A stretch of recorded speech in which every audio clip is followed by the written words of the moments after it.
Hi everyone, good morning. Today is May 7.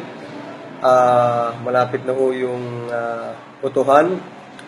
First off, I'd like to thank all my FB friends, lahat po ng mga kaibigan ko sa FB.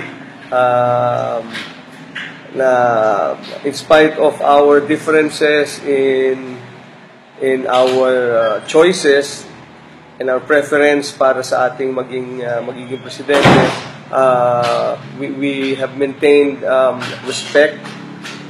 Hindi po tayo nag-bash, hindi po tayo nag-away-away. O at least sa akin, may kasi mga nag-aaway doon, but I have a lot of friends and yung mga FB friends ko nga na who ask why, who question my choices, but they were very polite and respectful of my preference, no? of Rodrigo Duterte. Only because I respect yours also, no? Alam niyo naman yun, respeto ko naman yung inyong mga choices. That's why it's a democracy in motion. What has happened in Facebook, at least with my friends, no? So maraming salamat sa lahat ng mga Facebook friends ko. You know, now malapit na nga yung botohan, and now I can tell you, I will state the reasons why, or the very reason why I'm voting for Rodrigo Duterte.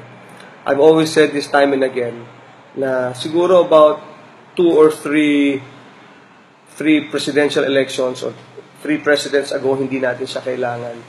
Pero now kailangan natin the likes of Digong, no? Si Tatay Digong Duterte, kasi medyo masyadong malalim na ang hukay ng Pilipinas, no? So kailangan umangat na talaga tayo genuinely, hindi yung on paper, hindi yung on media, but everybody needs to feel the growth and the progress of the Philippines. And most importantly, I've always said this, ang Pilipinas kasi noon, sad to say, aminin man natin o hindi, when we were given the democracy, we were given the freedom, we misconstrued this freedom for something else. It was freedom to, ang nangyari, freedom to steal, freedom to do bad things, freedom to just do anything that we want, no? It's freedom without responsibility. Ganun po ang nangyari sa atin. Hindi tayo ready for that freedom na nakuha natin, it's very sad, no? Pero it's a sad truth na kailangan natin tanggapin, because pag tinanggap natin, that's the start of progress and change, genuine change. Kung tinanggap natin yung pagkakamali natin and we acknowledge it, then we will start moving forward and doing right, no? And start doing right. Yung discipline, very important po yan, kailangan po natin. If you notice, eto, tagal na ito, hindi na ako pupunta pa sa Singapore o ibang lugar, ibang mga bansa. Pero yung mga OFWs natin, mga kapatid, they know this. Alam niyo po nila to. Pero hindi na tayo pupunta doon, masyadong malayo na yun, kailangan pa natin aeroplano. Hindi katulad dito. If you go to Clark, if you go to Subic, and all these places, lahat po tayo ay sumusunod sa batas. Sumusunod tayo sa batas. There is discipline, there is order. Yun po ang maganda. Kaya maganda yung paligid nila, lahat po kasi sumusunod. And that's something that we need now. That's a start. You know, to quote then President Marcos, he was right. He was right, let's face it. Para sa ikauunlad ng bayan, disiplina ang kailangan. You know, he was right at that time, no? So, yun po ang kailangan natin. That's why I feel na si Duterte po talaga ang kailangan natin ngayon. Right now, 2 or 3 presidents ago, siguro hindi natin siya kailangan. But now, he is the one that we need. Yung pong mga binabato sa kanya, like I told you, this is election time. Election time. Kahit sino, lahat ng pwedeng ibato sa'yo, totoo man o hindi, fabricated man or real, eh talagang ibabato sa iyo. So, may ano nga, sabi nga, the you of no sin, you cast the first stone, no? Lahat po yan, no? Nakikita nyo naman, lahat ng yung sa mga posts na ano, maraming mga totoo talaga dyan. Na I don't want to mudsling or taint the personalities involved na kalaban ni Rodrigo Duterte. Pero kilala ko po lahat yan. Personally, I know them. Some of them, I have broken bread with them. So, alam ko, hindi sila talaga. Matagal ko nang alam na hindi talaga masama na loob ko eh. Na talagang ako, walang mangyari until Rodrigo Duterte came. No? So, that's why I'm voting for him. No? And sana, makita nyo rin yung mga magagandang qualities of a leader that he has. Now, lastly, ito na po yung sabihin ko sa inyo. No? Si Mar Roxas has not done anything for the country. He was given the chance, pero he has not delivered. Sad to say, Vice President Binay, ganun din, no? Kasi he was waiting for the bendition of Noy Noy, pero nung hindi pa na niya makuha, tsaka pa lang siya gumawa ng hakbang, no? And it was too late. Si Grace, who is a friend of mine, Grace, I'm really sorry. Talagang hindi ka pa pwede. You're doing it for the wrong reasons.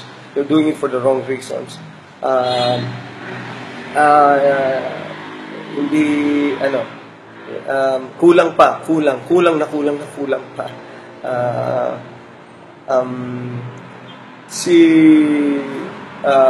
Sino pa ba tumatakbo?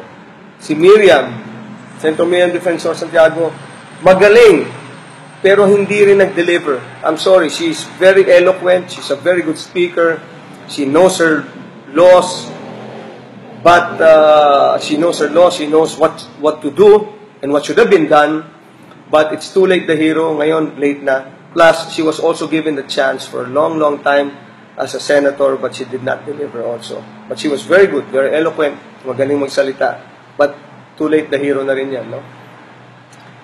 Now, si Digong Duterte, honestly, has never done anything for the country. Nothing. Wala rin siyang ginawa para sa buong bansa natin. But, he has done so much for Davao. So, if it's going to be a showroom, a battle of showrooms, si Rodrigo Duterte lang po ang may showroom.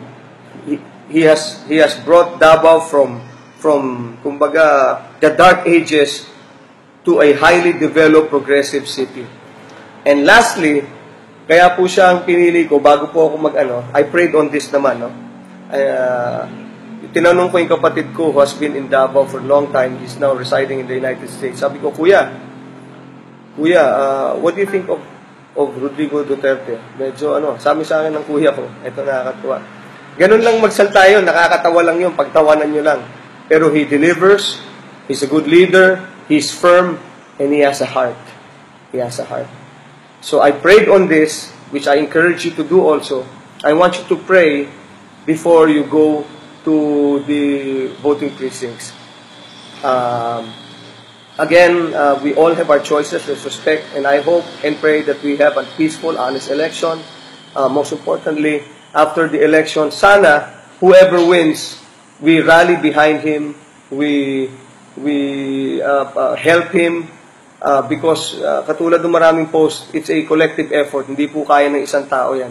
Dapat lahat po tayo. But this time, with a good leader standing in front, behind, and with us, I think the Philippines, ang bansa po natin na we so love, will be great again, with God's grace and God's help. So, God bless you all.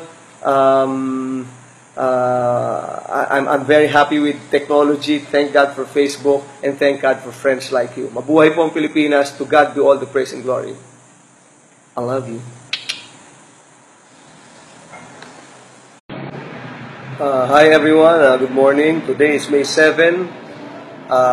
Malapit na ho yung botohan. First off, I'd like to thank all my FB friends, lahat po ng mga kaibigan ko sa FB, na in spite of our differences in our choices and our preference para sa ating magiging presidente, we have maintained respect. Hindi po tayo nag-bash, hindi po tayo nag-away-away. O at least sa akin, may kasi mga nag-aaway doon, but I have a lot of friends and yung mga FB friends ko nga na who ask why, who question my choices, but they were very polite and respectful of my preference, no? of Rodrigo Duterte. Only because I respect yours also, no? Alam niyo naman yun, respeto ko naman yung inyong mga choices. That's why it's a democracy in motion. What has happened in Facebook, at least with my friends, no? So maraming salamat sa lahat ng mga Facebook friends ko. You know, now malapit na nga yung botohan, and now I can tell you, I will state the reasons.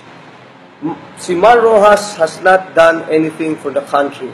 He was given the chance, pero he has not delivered. Sad to say, Vice President Binay, ganun din, no? Kasi he was waiting for the bendition of Noynoy, pero nung hindi pa na niya makuha, tsaka pa lang siya gumawa ng hakbang, no? And it was too late. Si Grace, who is a friend of mine, Grace, I'm really sorry. Talagang hindi ka pa pwede. You're doing it for the wrong reasons. Hindi,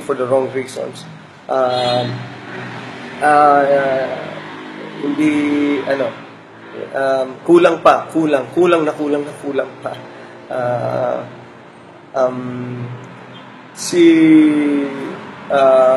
pa ba tumatakbo?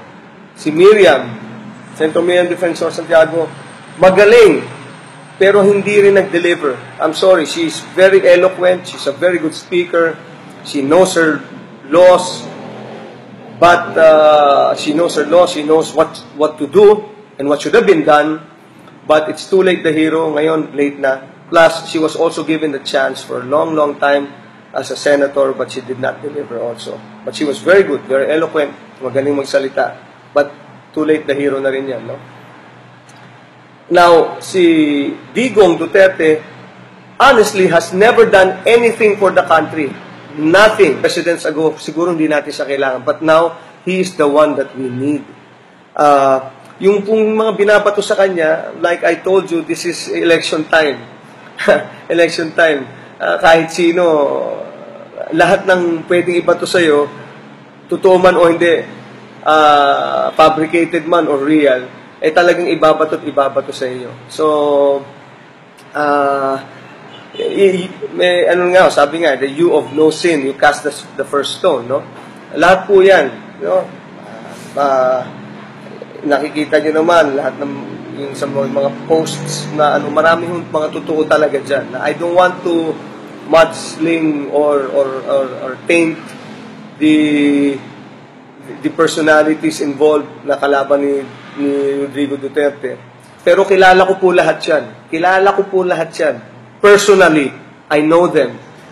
Some of them, I have broken bread with them. So, alam ko, hindi sila talaga. Matagal ko nang alam na hindi talaga masama na ang loob ko eh. Na talagang walang mangyari until Rodrigo Duterte came. No? So, that's why I'm voting for him. No? And sana, makita nyo rin yung mga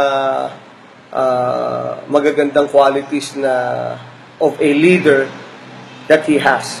Now, lastly, ito na po yung sabihin ko sa inyo, no? Of progress and change, genuine change. Kung tinanggap natin yung pagkakamali natin and we acknowledge it, then we will start moving forward and doing right, no? And start doing right. Yung discipline, very important po yan, kailangan po natin. If you notice, etong tagal na ito, hindi na ako pupunta pa sa Singapore o ibang lugar, ibang ibang mga bansa. Pero yung mga OFWs natin, mga kapatid, they know this. Alam niyo po nila to. Pero hindi na tayo pupunta doon. Masyadong malayo na yun. Kailangan pa natin aeroplano. Hindi katulad dito.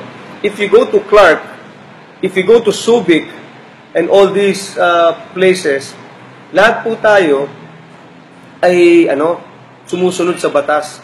Sumusunod tayo sa batas. There is discipline. There is order. Yun po ang maganda. Kaya maganda yung paligid nila. Lahat po kasi sumusunod. And that's something that we need now. That's a start. You know, to quote then President Marcos, he was right eh. He was right. Let's face it. Para sa ikauunlad ng bayan, disiplina ang kailangan. You know, he was right at that time, no? So, yun po ang kailangan natin. That's why I feel na si Duterte po talaga ang kailangan natin ngayon.